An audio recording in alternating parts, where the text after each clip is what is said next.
It's my DraftKings golf picks for the Players Championship, and we're starting right now. What's up, guys? Welcome back to the Holkamaniacs YouTube channel. If this is your first time here and you want to become a more profitable DraftKings player, start now by subscribing to the channel. Make sure you hit that notification bell so you don't miss anything along the way. If you're already a Holkamaniac, you know exactly what time it is. Smash that like button, but better yet, if you do want in that drawing that I do weekly for 20 DK bucks, make sure you stay till the end of the video so you know exactly what to drop into the comments. But let's get started. Players Championship.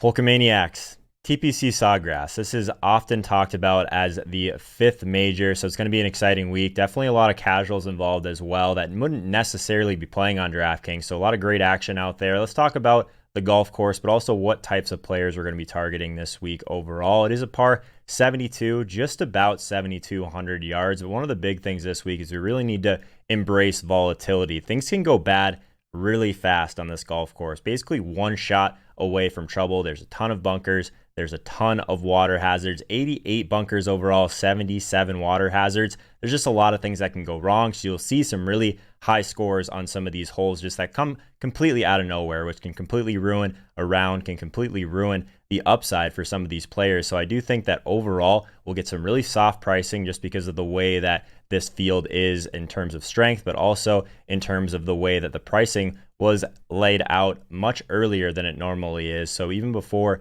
last weekend's tournament was concluded. So we'll get to that in a little bit, but let's talk a little bit about some golfers who do excel here. First off, we want ball strikers, something we talk about every single week, but this is just another course where it's extremely crucial. Par 4 and par 5 scores kind of goes without saying as well, but also consistent drivers off the tee. I mentioned how things can get bad fast. One of the best ways to avoid that is to really embrace the fact that if you can kind of target guys that are really strong drivers off the tee in terms of their strokes gained, something we definitely want to focus on. That's one of the highest things in my model this week. So in terms of some of the key metrics overall to target, strokes gained off the tee, no surprise there. I am going to be targeting par 4 and par 5 scores as well as birdie or better scoring, something we talk about almost every week. But at the last one that I wanted to touch on, strokes gained on approach shots. So there's going to be a lot of longer iron shots in this course as well. It does play a little bit longer than some of the other ones we've talked about the last few weeks. So that's something that I'm going to be focused on. The 450 to 500 yard approach shots, definitely think that that's a huge thing, especially on par 4s.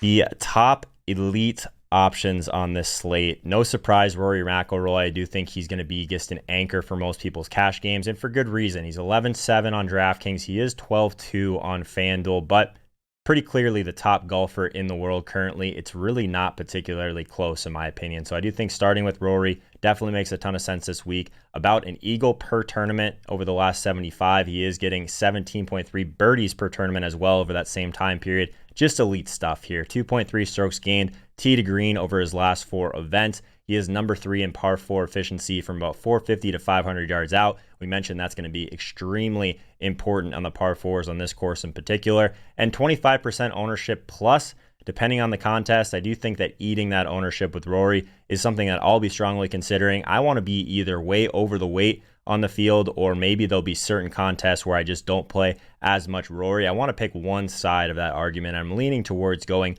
overweight the field. Jon Rahm, a little bit cheaper, but not much cheaper. 11K on DraftKings. He's 12K on FanDuel. Number 3 in par 4 efficiency from 450 to 500 yards out. Again, that's going to be a common theme this week, but I do think that he's one of the guys we could be targeting. He's just very expensive for good reason. And I do think the top 3 in average adjusted strokes on par 4 and par 5 scoring over those last 75 rounds is something that I'm focused on as well, but also top 20 in terms of his strokes gained off the tee, strokes gained on approach shots. Pretty elite stuff from Rahm, unsurprisingly. His skill set lines up really well with Sawgrass, but I definitely prefer to find the extra $700 for Rory.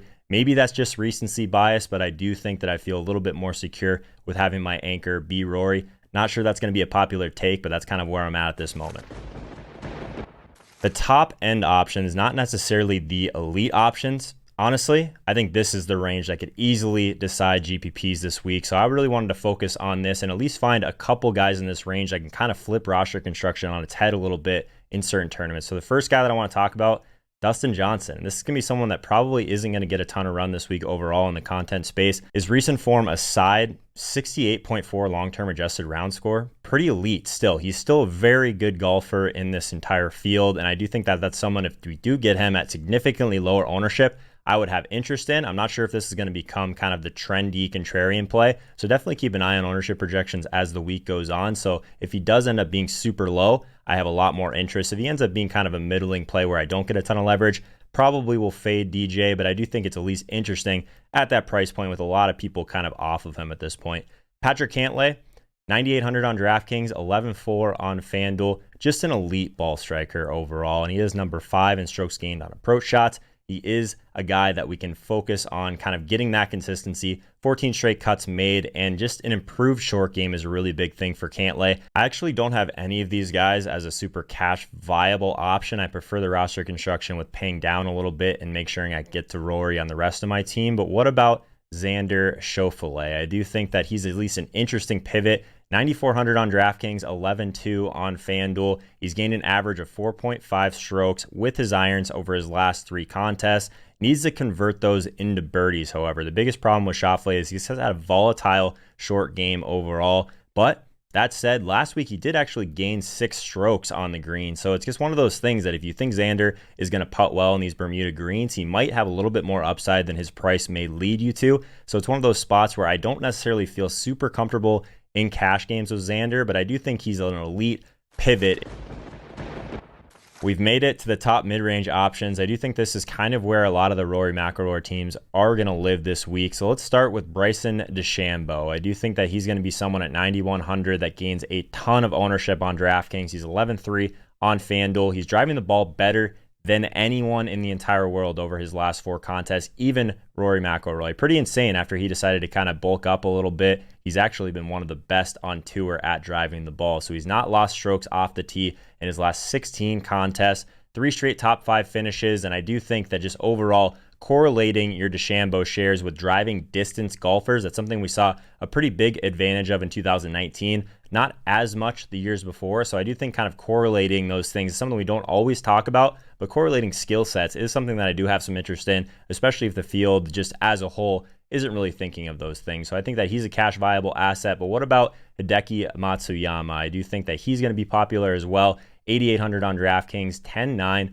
on FanDuel. He is number 3 in par 4 efficiency, number 5 from 450 to 500 yards out on par 4s. Again, going to keep mentioning that metrics. I think it's extremely important this week at Sawgrass. He did gain strokes on approach shots last week, which was pretty rare, but he did lose 6 strokes with his putter. That's always kind of the issue with Matsuyama, right? What do you think he's going to be able to do on the greens? If we wanted to move out of the cash game situation, I do think Patrick Reed is in play at 8,500 on DraftKings, 10.5 on FanDuel. I just don't think anyone's going to go there, and I am trying to get a little bit different, and especially some of the larger field contests. So I wanted to give you guys kind of a contrarian approach here.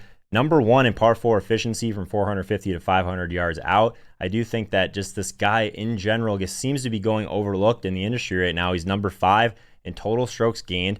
I just think he's realistically a low-owned pivot, and I think this range overall, the DeChambeau and Matsuyama range, going to be massively chalky. So trying to find some sort of pivot, whether it's Patrick Reed, whether it's someone else in this price range, might be the key to the slate.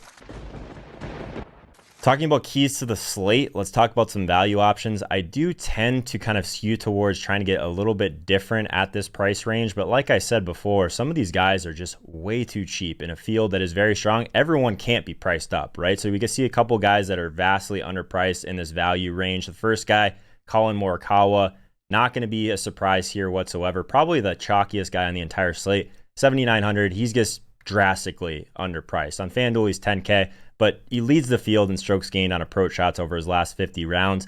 Longest made cut streak on tour. He's gained strokes tee to green in every event in 2020. And he's just way too cheap, guys. He's egregious price on DraftKings. But if you want to eat that ownership, it's going to be tough to swallow this week. He's mispriced, uber chalk. What are you going to do with him? I'll probably end up overweight again, but we'll see what happens. Tyrell Hatton, if we did want to go another direction in cash games in this range, he's 7,400. I think I would still prefer to get up to Morikawa, even with the ownership increase there. FanDuel, it's a nice discount, though, on 9K for Hatton. It's pretty interesting. Salaries came out before his win at the Arnold Palmer last week, so I think that's kind of why you're getting this sort of discount for Hatton. He also finished 6th at the WGC Mexico not too long ago. 4 wins on the Euro Tour. We know this guy's a stud. So I think that kind of getting in this range, I think it'll be pretty popular. Again, with the Rory McIlroy teams, definitely opens up a ton if you end up in Hatton, Morikawa range. I just think you have to be thoughtful if you're going to play both of them. I honestly, if I'm going to play both of these guys in a lineup, the rest of it, I want to live in that range that's not all the way up to Rory McIlroy, talking about that next tier of guys that could go under-owned but still have a lot of upside. You really need to find some pivots the rest of the way because you're not going to be near as unique as you think if you're playing Morikawa and Hatton together. So I think you just have to be thoughtful about it. I don't know if I necessarily would put a max one rule in your lineup builder, though I do think it's something you could at least consider with both of these guys. If we wanted to get a little bit different in this range, what about Billy Horschel? I think he's actually one of the better pivots on the entire slate. Just mentioned how chalky Morikawa and Hatton are going to be. So if you can find a guy that you think can give you at least similar upside in a larger field tournament at maybe half the ownership, definitely would be interested in that. I think Horschel might even be lower owned than that. He's an improved ball striker. I love the fact that he's gained strokes on approach shots in his last 4 events. He's top 20 in long-term adjusted round score. 7,500 just feels too cheap for Horschel and his upside. I just want to capitalize on lower ownership because I think a lot of people are going to have some recency bias. He finished 36th last week, and if there's one thing about DFS golf that I definitely want to take advantage of, it's recency bias on both sides. So I think that Horschel is going to go way under-owned this week because people are going to remember what happened last week. But remember, embrace that volatility. He's one of those guys that if he ends up outscoring Morikawa, Tyrrell Hatton, you're going to have a ton of leverage on the field. On the subject of leveraging the field, let's talk about some pivot plays for GPPs. So some of the most popular plays on the slate, Rory McIlroy. We talked about the Morikawa and Tyrrell Hatton range, but also Bryson DeChambeau and Hideki Matsuyama. So what are we doing in these ranges if we wanted to get different in GPPs? From Rory McIlroy perspective, it could be Jon Rahm, but honestly, I kind of want to flip roster construction on its head a little bit and go with a guy like Xander Schauffele.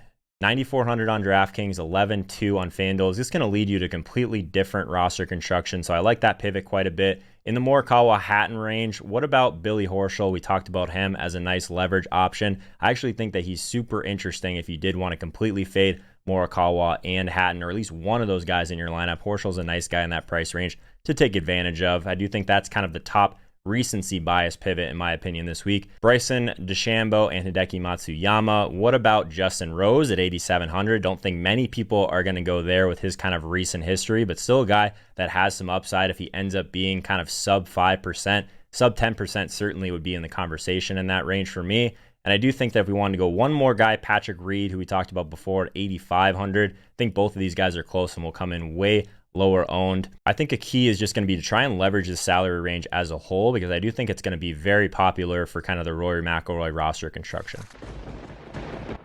One more thing before we get out of here, guys. I think that in any major, I get it, the 5th major, but in general, when there's going to be more casuals, larger tournaments on DraftKings, one of the things that I want to make sure I do is I'm getting unique lineups in GPPs. I want to make sure there's no duplicates. So the best way to do that is definitely to lower your max salary range. If you're using a lineup optimizer, if you're just building by hand, make sure you're not spending the entire cap. That's one of the easiest ways to back into a duplicate lineup. And we really don't want to split these contests winning, especially at the top end with how top heavy these tournaments are these days. I want to get a chance to get all the way to the top and be alone at the top.